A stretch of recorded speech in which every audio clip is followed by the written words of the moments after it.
Joining us now, former Assistant United States Attorney in the Southern District of New York, Mimi Rocah. She's a distinguished fellow in criminal justice at Pace School of Law and an MSNBC legal analyst. And legal analyst for NBC News and MSNBC, and former federal prosecutor Maya Wiley. Mimi and Maya are two of 5 NBC News legal analysts who have written a new NBC think piece entitled "The Allegations Against Brett Kavanaugh Are Not Simply a he said, she said situation," in which they call for an independent investigation ahead of Ford and Kavanaugh possibly testifying before the Senate Judiciary Committee. Also with us for this conversation, former GOP counsel for the House Oversight Committee, now a contributor to NBCNews.com's editorial page Think, Sophia Nelson. Good to have you all on board. Maya, and then Mimi, we'll start with you. Why should there be an investigation at this point, given all the legal challenges to trying to prove a case like this, if you call it a case? Well, certainly, Maya, go first. Certainly, it's important, number one, because we're talking about the highest legal position in the land that has significant power and authority, including lawmaking on issues that relate to exactly the kind of allegations that are coming before us now, meaning what is the nature of the law when it comes to some of the cases that we might see before the Supreme Court. You want someone in this position who has the highest degree of integrity. And so any allegation that suggests that a person who's been considered for the Supreme Court of the United States, we should know and understand exactly what kind of person we're going to have, including whether or not they obey the law, since that's what they're sworn to uphold. In this case, the question isn't whether or not there's going to be a criminal investigation in the sense of whether he will serve any jail time. The issue is whether or not he is telling the truth on a very, very serious allegation. And frankly, there are a lot of tools available to law enforcement to determine whether or not there's any more evidence. But I think the important thing here is the fact that there is corroboration, in the sense that in 2012, before Brett Kavanaugh was ever being considered for a Supreme Court seat, that she actually told someone what happened in exactly the same way, for the most part, with only a few differences, but for the most part the same story that she's telling now, with very, very little to gain. And that's the kind of thing we look at when we look at veracity and evidence. Well, yeah, I mean, I don't know any woman who would want to come forward with something like this. Certainly not much to gain at all. But Mimi, what are the challenges? Are there challenges to this, given the timing of the said event? Yeah, Mika, absolutely there's challenges. But, you know, prosecutors, investigators face challenges all the time of varying degrees, and they don't just throw up their hands and say, well, we can't figure it out, so let's move on.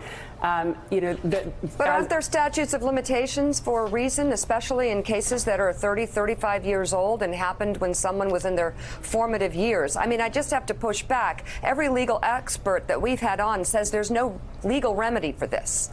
Are you guys saying there is? That there's a case and he could be arrested? No, absolutely not. As Maya said, this is not about a criminal investigation. This is about a serious allegation that, well, our point of our article was, it has the ring of truth to us because of things we already know in the public record.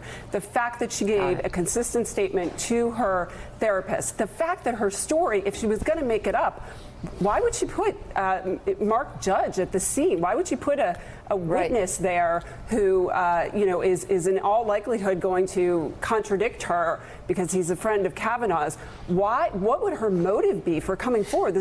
She does not appear to be a political woman. Why would she put herself through what she predicted would happen and is happening? So what we were saying is her story has the ring of truth. And so when you have not just any allegation, but what seems to be a credible allegation, you investigate it, you look into it, because you need to know, did this happen?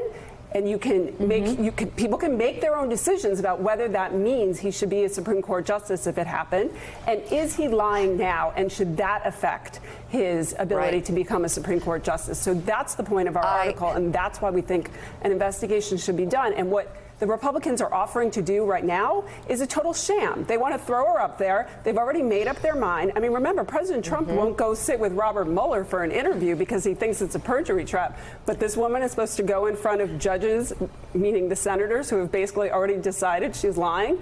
You know, that's just the height of hypocrisy, I think. I completely hear you. I want to get now to Sophia Nelson. You've got a different take on this. Sophia, go ahead. Well, I think a couple things. One, there is precedent, Mika, with the Thomas and Hill hearings that after the allegations were made that Anita Hill said she was sexually harassed by then Judge Thomas, the FBI took a 2-week time frame. They got witnesses, they talked to people, and then they came back and they testified. So that's the first thing that's important. There's precedent. But where we have a problem here, and I have a big problem, is Judge Kavanaugh saying he wasn't even there. Now, to me, I believe that something awful has happened to Dr. Ford. I don't think she's making this up. I don't think women lie about these things. So let's get that out the way. The challenge that we have is 36 years later, where do you go for witnesses? She doesn't even remember the house that the party happened in. These are the things that investigators, if it's going to be credible, right, they've got to get witnesses. There's no DNA that I can figure how they collect any DNA here. And this is more than just sexually harassing, like Anita Hill said about Clarence Thomas and saying ugly, disgusting things. This is about an alleged sexual assault or rape. So you've got to have some type of physical evidence. There have to be witnesses. And I think on Twitter just a few moments ago before I came on, there's another person that was named as possibly being there, another man, and he says it didn't happen or that he wasn't at the party. And you have to check the name on that because I didn't look at it carefully. I'm just making a point that I don't know how the FBI conducts a credible investigation given 36 years down the road, and who do they talk to and what do they do? I'm not saying they shouldn't try. I just don't know how you get to who did what here. That's the problem. So Mimi, let me ask you that question. I mean, because 36 years ago, you've got two people who were allegedly in the room when this happened. Both of them actually say nothing like this happened. You have Dr. Ford, who said something did happen, but she doesn't know where it happened. She doesn't know exactly when it happened. Again, very understandable over 35 years, and also given the trauma of the event that she said she went through. If you are in charge of this investigation, what's your first step? What do you do? Look, Joe, there's definitely challenges, but here's what I would do. First of all, we're not talking about a needle in a haystack. This is not, wow, it happens somewhere in the world. This was a closed community, a private school. There have already been so many people on both sides, frankly, from this high school community that have come forward and said, yeah, I knew Brett Kavanaugh. Yes, I knew Dr. Blasey. Right. So there is a pool of people to go to. And this is what investigators do. They go out, they pound the pavement, and they start interviewing people. Was there anybody else in the room? Let's put Mark Judge aside for a second. Maybe not. Maybe there was no other person besides these three people, but there were people in the house. What happened when they came down the stairs? Who's the friend who went to the party with her? Did they leave with her, or did she, run out of there the way she said? I mean, there are ways to corroborate. This is how cases are built all the time. You don't necessarily get to, prove or corroborate the central fact, but you corroborate or debunk. If she's lying, then that should be debunked. That you corroborate or debunk the facts around the central issue. There's not going to be physical evidence from this. I disagree with what the last guest said, because this was not an attempted rape where there was penetration, as far as I know, and she never alleged that. So we're not looking for physical evidence. We're looking at witnesses. We're looking at circumstances surrounding the events. And on Mark Judge, look, his statement so far was very careful. He didn't say it didn't happen. He said he didn't remember anything like that happening. And that's a careful way of phrasing it. And that may be true, but I think there needs to be more probing. That's a statement he put out. He needs to be questioned by a trained investigator. That's what I think should happen. Go ahead, Maya. Wow. Mimi made one important point, many important points, but one that I want to really reinforce here, which is that this is not a situation in which there isn't an identified witness. And he said he did not remember. it's also in terms of Sophia's point about an investigation. This isn't a criminal investigation. We're talking about a FBI background check.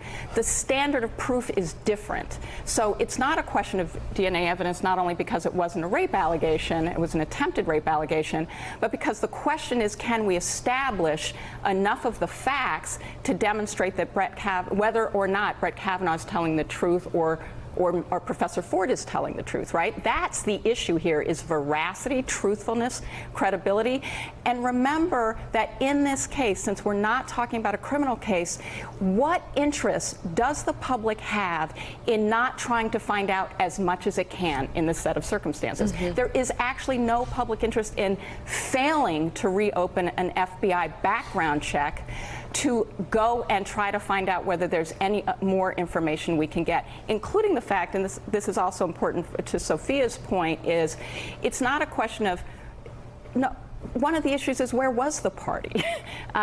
She was being very honest, Professor Ford, in saying, I don't remember which party. That's actually a very honest thing for someone to say, right? If they're really making it up, they'll make up some more stuff to make it sound more credible. One of the things I'm sorry, Mika. Sophia Nelson, I just wanted you to be able to jump in. I do think that pattern is always important in cases like this that draw to character and truthfulness. Do they not? I mean, I'm not a lawyer, but don't you look for patterns of behavior as well if there was an investigation? Well, absolutely. I mean, what we've seen over the past year or two with the Me Too movement is every time a powerful man is accused of these things, there are more allegations that come forth. So that's one thing that you'd want to find out. But with 6 background checks already done by the FBI, I promise you they would have heard about this by now. So 2 things. There's precedent for this. I said that. The FBI can investigate for a couple weeks and they can come back. The second thing is, I was very clear to both of my colleagues that they said this was an alleged rape. I didn't say it was a rape. I've never said that. I think the allegation it's alleged rape is actually a little bit, I think we should be careful with that. I'm not sure what Dr. Ford's saying happened other than he put his hand over her mouth, which is pretty disgusting if that happened, and that he held her down. And I think another thing, Mika, I was a high school girl in the early 80s, as I think some of the others were on this panel. And I can tell you, I remember hearing stories. This stuff happened back then with people drinking and with the fact that women didn't talk about because we couldn't talk about it. And I think that it's brave of her to come forward. Something happened, but Kavanaugh's saying he wasn't there. And so I do think it's a he say, she say. And I don't know how you get beyond him saying he wasn't there and she saying he was. I don't know. And that's what makes this conversation fascinating. Mimi Rocah, Maya Wiley, and Sophia Nelson, thank you all for coming on this morning. Still ahead, for months now, Poland has been pushing to have a U.S. military presence in order to deter Russia. Now the NATO ally is offering President Trump a new incentive, naming rights. Oh, boy. We'll talk about that next on Morning Joe. Thanks for checking out MSNBC on YouTube, and make sure you subscribe to stay up to date on the day's biggest stories. And you can click on any of the videos around us to watch more from Morning Joe and MSNBC. Thanks so much for watching.